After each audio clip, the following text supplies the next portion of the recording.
लेकिन इनकी रणनीति के मुताबिक जिन पहाड़ियों पर ये हैं उन्हें नर्क का द्वार कहा जाता है और यहाँ के रास्ते बहुत संकरे हैं और यहाँ से बाहर जाने का यानी कि यहाँ से स्पार्टा जाने का एक ही रास्ता है और उन संकरे रास्तों में ये इस पूरी सेना से लड़ सकते हैं क्योंकि इन रास्तों में फारस की पूरी सेना इनके साथ एक साथ नहीं लड़ सकती, उन्हें कुछ कुछ करके आना पड़ेगा। और अब राजा लियोनाइडस अपने सेनापति से पूछता है क्या हमारे पीछे आने का कोई और रास्ता है। उसका सेनापति बोलता है कि नहीं, ऐसा कोई रास्ता नहीं है। तभी वहाँ पर एफियाल्टिस आ जाता है। वो बोलता है कि राजा साहब, पश्चिम की चट्टान से एक रास्ता है, वो चरवाहों का रास्ता है।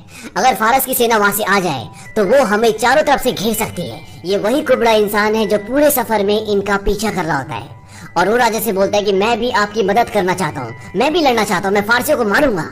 लेकिन उसकी शारीरिक स्थिति ऐसी नहीं होती कि वो युद्ध में लड़ सके। लियोनाइडस बोलता है कि तुमने तो स्पार्टन योद्धा के कपड़े पहने हुए हैं। एफियाल्टिस बोलता है कि मेरे पिता एक योद्धा थे, वो स्पार्टन थे, लेकिन जब मैं पैदा हुआ तो मैं अपंग पैदा हुआ और इसीलिए मेरे माँ बाप को स्पार्टा छोड़ना पड़ा, नहीं तो मुझे स्पार्टा में फना कर दिया जाता, क्योंकि स्पार्टा में अपंग बच्चों को मार दिया जाता है, इसीलिए उन्हें स्पार्टा छोड़ना पड़ता है। एफियाल्टिस बोलता है कि मुझे मेरे पिता ने युद्ध करना सिखाया, लड़ना सिखाया। लियोनाइडस बोलता है कि तुम अपनी ढाल को उठाओ, जितना ऊपर उठा सकते हो, लेकिन एफियाल्टिस उसे नहीं उठा पाता क्योंकि ढाल बहुत भारी होती है।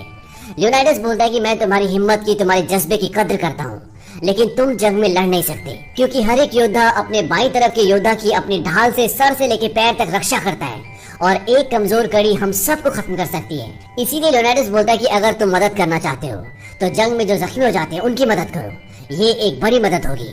लियोनाइडस बोलता है कि मुझे माफ करना मेरे दोस्त, और वो वहाँ से चला जाता है। इस बात से एफियाल्टिस का दिल टूट जाता है क्योंकि वो एक योद्धा बनकर अपने माँ बाप का नाम रोशन करना चाहता है। और अब जब लियोनाइडस ने उसे मना कर दिया है तो वो गुस्से में अपना भाला ढाल सब फेंककर वहाँ से चला जाता है। वहीं अब फारसी आगे बढ़ते हैं और ये 300 स्पार्टन्स उन सब का मुकाबला करते हैं और वो ज़र्क्सिस के हजारों लोगों को मार देते हैं और इन 300 लोगों को एक बहुत बड़ी जीत